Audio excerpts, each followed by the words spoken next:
O que ninguém te conta sobre a obsessão espiritual infantil.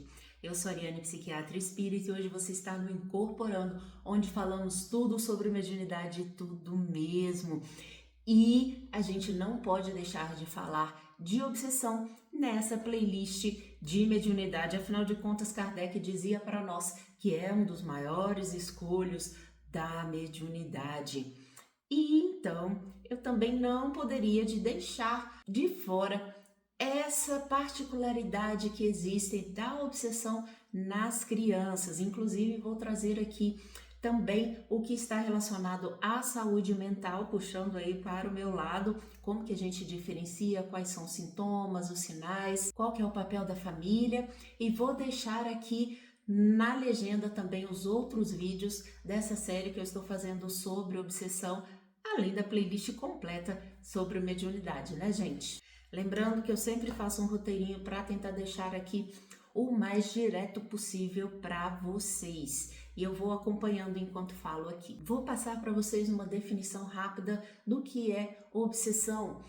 É a ação persistente de um espírito mal sobre o outro, tirando-lhe a razão e a vontade. Definição de Kardec, tá, gente? Sobre as causas, os tipos, os graus, eu vou deixar o vídeo aqui na legenda, porque eu já falei sobre isso e não vou entrar nesses detalhes, mas saibam vocês que todos esses detalhes aí, eles cabem dentro da obsessão infantil também. E antes de nós começarmos a falar da obsessão na criança, é preciso que a gente entenda que a criança não é uma tábua rasa, é um espírito imortal que traz aí toda uma gama de conhecimentos, de habilidades e de resgates. Afinal de contas, se anjos fôssemos, não estaríamos aqui reencarnando num planeta de provas e expiações. Mas Deus quis que aquelas carinhas fofinhas, bonitinhas, aquela ingenuidade, aquela delicadeza da infância estivesse presente, tanto para que os pais tivessem aqueles instintos despertados para cuidar, né? Quando a gente vê algo fofinho, bonitinho, a gente quer abraçar, a gente quer ajudar de alguma forma.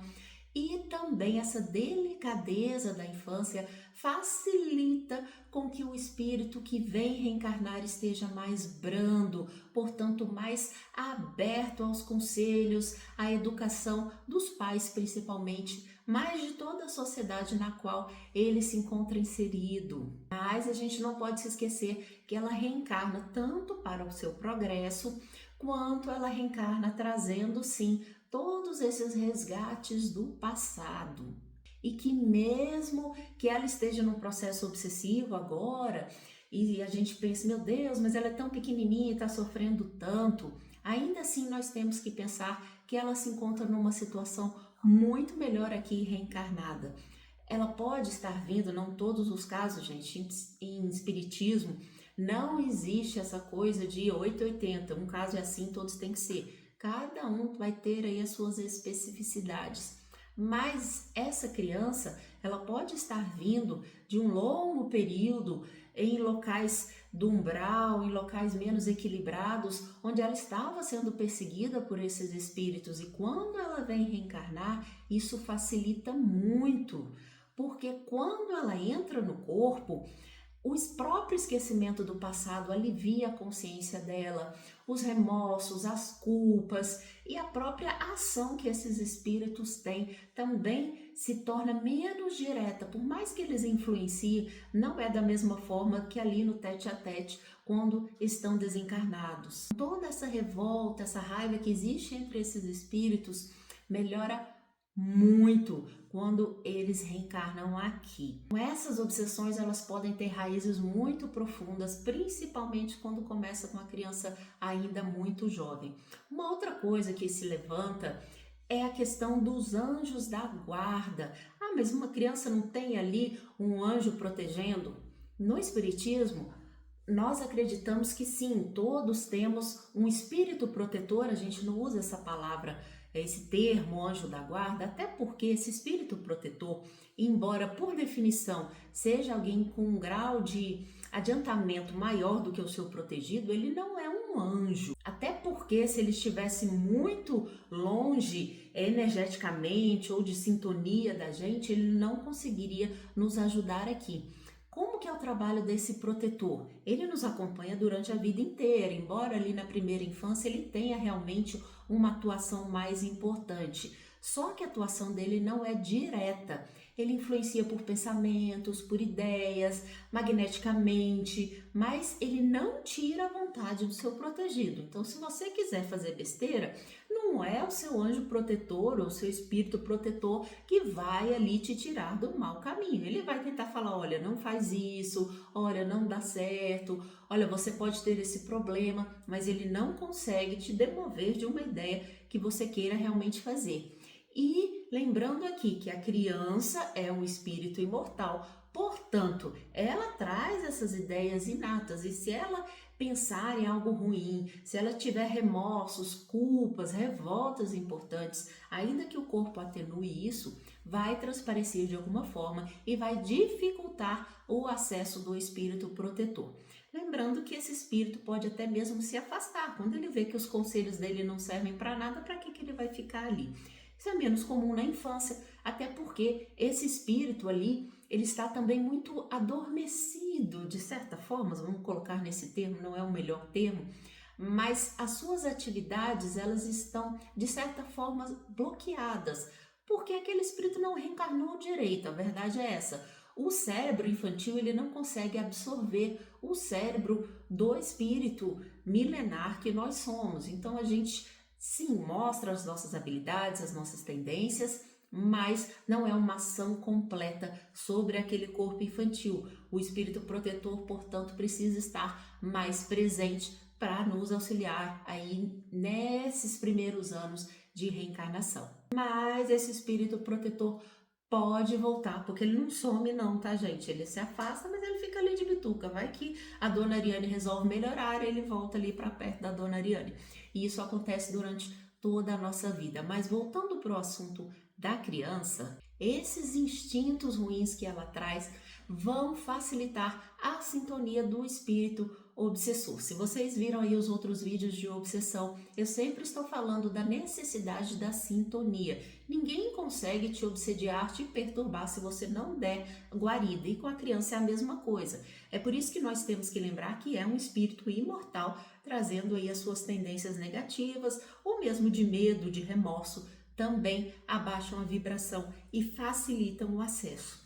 Então, se o lar é conturbado, isso prejudica ainda mais essa sintonia, né? A criança vai ter mais medo, vai estar mais irritada e isso dificulta o tratamento do processo obsessivo. É aí que os pais entram, tornando esse ambiente um pouco mais equilibrado, eles auxiliam a criança. Além disso, os pais têm um importante papel de orientar os filhos, de dar os limites, sim, dar amor, dar carinho, mas não se esquecendo de que também precisa dar essas orientações. E nós sabemos que as famílias, elas tendem a reencarnar também para um processo de reconciliação.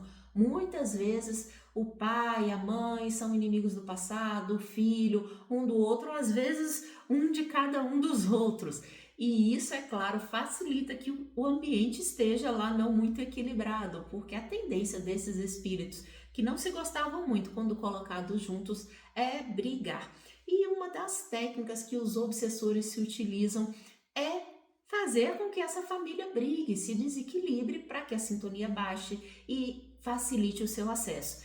E ele também pode, muitas vezes, obsediar a criança quando, por exemplo, ele queria atacar a mãe ou o pai, mas eles não são acessíveis porque eles estão numa sintonia melhor ou por qualquer outro motivo.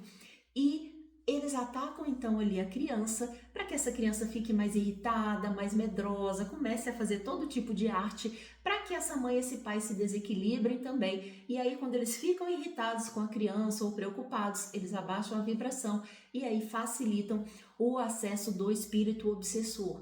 Ele provoca então o equilíbrio, o desequilíbrio, melhor dizendo, na família como um todo. E como é que a gente identifica um processo obsessivo na criança? Súbitas mudanças de comportamento. A criança sempre foi tranquila, calma, de repente ela começa a enfrentar os pais, ela começa a brigar por coisas que ela não brigava. São normalmente comportamentos que ela não tinha anteriormente. Mas também pode ser um comportamento que a criança já tinha, mas que se intensifica muito e começa realmente a atrapalhar a harmonia do lar. Então essas rixas, essas brigas entre familiares, elas são também um sinal para a gente ficar alerta. Sintomas de difícil diagnóstico, a criança está sempre com umas dores estranhas, que leva no médico, não sabe o que é, ou então sara, surge do nada e desaparece do nada também. A criança começa a ter alguns medos inexplicáveis. É muito comum que a criança tenha medo do escuro, medo de palhaço ou algum medo aí específico,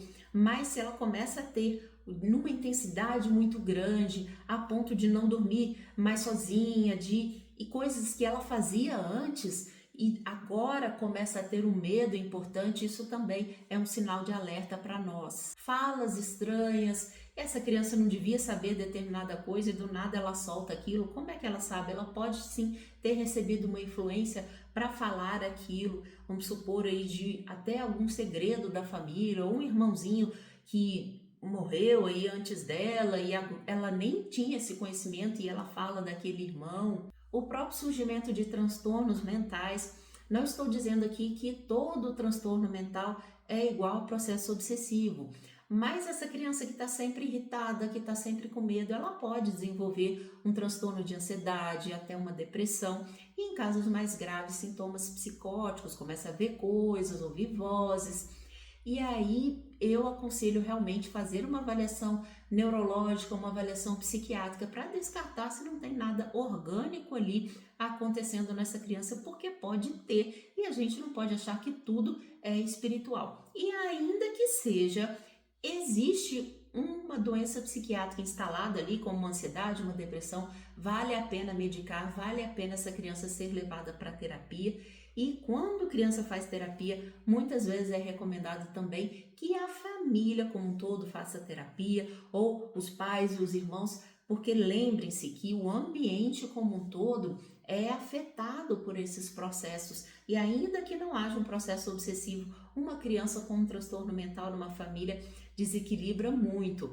É difícil cuidar de alguém com alguma doença psiquiátrica e os pais precisam estar preparados para isso. Eu acompanhei um caso no grupo mediúnico de uma criança com deficiência intelectual e física e ela tinha acessos de agressividade, ela se mordia, ela se arranhava e os pais tinham que até colocar umas luvinhas porque ela se machucava mesmo de sangrar.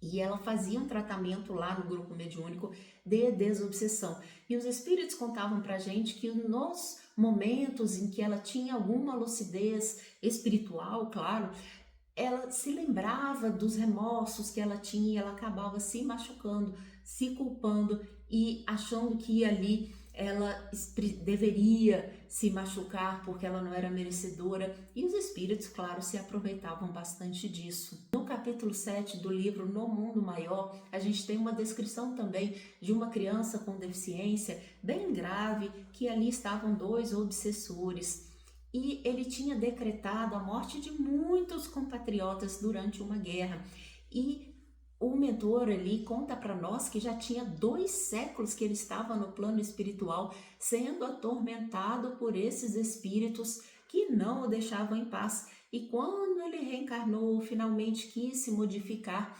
ele vem para esse corpo e 2 ainda permanecem ali, mas já estavam também bem mais calmos, mais tranquilos, meio que deixando de mão. E é interessante que Calderaro, o mentor, fala para gente que ele ia ali auxiliar a mãe com os passes para que ela tivesse forças de cuidar dele.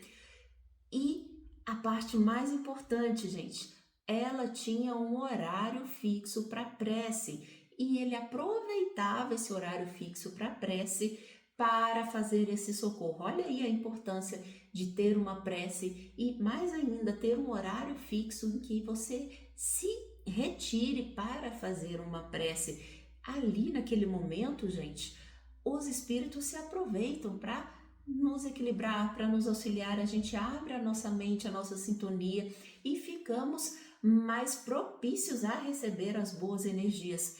Então, um hábito de orar, mas não só orar, ter um horário para isso ajuda ainda mais, porque os espíritos sabem quando eles têm que vir em seu auxílio. É o que a gente sempre fala do evangelho no lar. aquele dia da semana, sempre no mesmo horário, em que você tira para reunir toda a família, para abrir o evangelho, fazer uma pequena leitura, um comentário e depois finalizar com uma prece. Esse momento de oração equilibra muito o lar, porque todas as pessoas ali estarão orando em conjunto. E Jesus disse para nós que onde 2 ou mais estivessem reunidos em seu nome, ali ele estaria.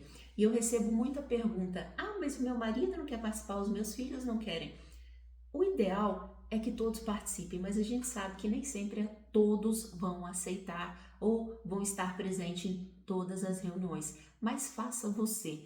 Mas não tem que ser 2 ou mais em seu nome? Sim, você e pelo menos mais um espírito ali já serão 2 ou mais em nome de Jesus. E isso vai sim equilibrar ao seu lar. Não é o ideal? Não é o ideal, mas a gente trabalha com aquilo que nós temos e não é porque é só você que está orando que a família como um todo não se beneficia. Beneficia sim. E antes de a gente entrar para o tratamento, eu queria trazer para vocês da mediunidade infantil. A gente sabe que a mediunidade ela facilita porque ela abre um pouco ali os canais para a ação dos espíritos. É natural que a criança na primeira infância, até os 7 anos, como eu disse para vocês, ela ainda não se tomou toda do corpo, ela não consegue o acesso completo, porque aquele corpo está em desenvolvimento ainda, ela tem muita ligação ainda com o plano espiritual. Portanto, ela tem mais facilidade de se lembrar de outras encarnações, de falar com os amiguinhos imaginários. Às vezes é imaginário mesmo, gente, mas pode ser que seja ali algum espírito que vem brincar com ela. Isso é muito comum na primeira infância. E com o tempo isso tende a desaparecer. Mas algumas crianças têm realmente uma mediunidade, uma vidência, uma audiência, alguma coisa bem patente ali que se mantém, que persiste. E a gente não fala em desenvolvimento mediúnico ou em educação da mediunidade na criança. A gente apenas orienta, a gente ensina essa criança a orar, a gente explica que existe a espiritualidade, leva ela para a evangelização infantil, fala sobre a mediunidade, mas o desenvolvimento depende de maturidade, não só a maturidade física, lembre-se que aquele cérebro ainda está em formação, mas também a maturidade emocional. Você dar qualquer tipo de comunicação depende de você compreender como que aquilo funciona, como que a espiritualidade atua no nosso dia a dia, depende de manter uma boa sintonia de hábitos. E aí ensinar essa criança a orar, a ter aquele hábito da prece, especialmente se for num horário específico, vai ajudá-la muito no futuro no equilíbrio dessa mediunidade. Mas, a princípio, educação da mediunidade na infância, não. Sempre aí do final da adolescência para frente. Lembrando que cada caso é um caso, mas no geral falta às crianças essa maturidade necessária. E se você tenta desenvolver essa mediunidade fora de hora, abre-se as portas para a obsessão espiritual, então não recomendamos. E chegamos ao tratamento. Como eu disse para vocês já, tentar deixar o lar o mais equilibrado possível. As preces, o hábito da evangelização infantil, do evangelho no lar, que os pais, a família como um todo, participe dos cultos, das palestras. Caso você não seja espírita, você pode ir sim no culto da sua igreja, mas se você puder receber os passes, água fluidificada, tudo isso ajuda muito. E o hábito da prece, especialmente ensinar essa criança a orar, a perdoar esse espírito que está ali tentando perturbá-los de alguma forma. Como eu disse, nem sempre a gente consegue levar a família toda. Às vezes a mãe até leva a criança lá, mas o pai não quer, não acredita nisso, a avó xinga, enfim. Faça a sua parte, leve a sua criança. Muitas vezes ela não vai querer ir porque ela está sendo influenciada, então você pode ir em último caso também e tomar o passe por ela, não é o ideal é que ela vá. Mas em último caso você pode sim ir até lá, receber esse passe, mentalizar essa criança à distância, sempre que ela não puder ir por qualquer motivo que seja, mas o ideal é que ela em pessoa vá. As reuniões de desobsessão vão auxiliar que esse espírito seja encaminhado. E aí não precisa da presença, nem deve ter a presença do obsediado. Você vai simplesmente, toma lá o seu passe e a espiritualidade encaminha esse obsessor ou esses obsessores para a orientação espiritual em um grupo mediúnico ou mesmo na própria espiritualidade. O que é importante aqui da nossa parte é entender que precisamos perdoar, precisamos entender que o algoz de hoje foi a vítima de ontem e que nenhum acaso existe. Se nós estamos sofrendo algum processo obsessivo, é porque nós devemos de alguma forma, se não diretamente a ele, ao universo, e a gente precisa reparar isso que nós fizemos no passado. E quando eu digo aqui reparar, não é no sentido de punição, você fez tal coisa, agora você tem que pagar isso, mas no sentido de se reequilibrar, de reorganizar as suas energias e os seus sentimentos para que possa seguir em frente na sua evolução. Jamais se esquecendo do perdão 70 vezes, 7 vezes e do amor e compaixão que nós devemos a todos os semelhantes, inclusive a nós mesmos, porque os nossos remorsos, as nossas culpas também abrem espaço para que esses espíritos possam nos alcançar. Se você ficou com alguma dúvida, comente aqui embaixo, eu vou deixar alguns livros, algumas dicas na legenda, eu sempre deixo de outros vídeos relacionados ou de livros para vocês se aprofundarem. Aqui eu vou deixar o livro sobre mediunidade e obsessão das crianças, para que vocês acessem aí, conseguem o PDF no Google, tá? E curta esse vídeo, compartilhe, siga também lá nas redes de vídeo curto, os conteúdos são diferentes, são mais breves, mais diretos, e aqui nós temos outras playlists também, sempre dentro da doutrina espírita. Um beijo para vocês.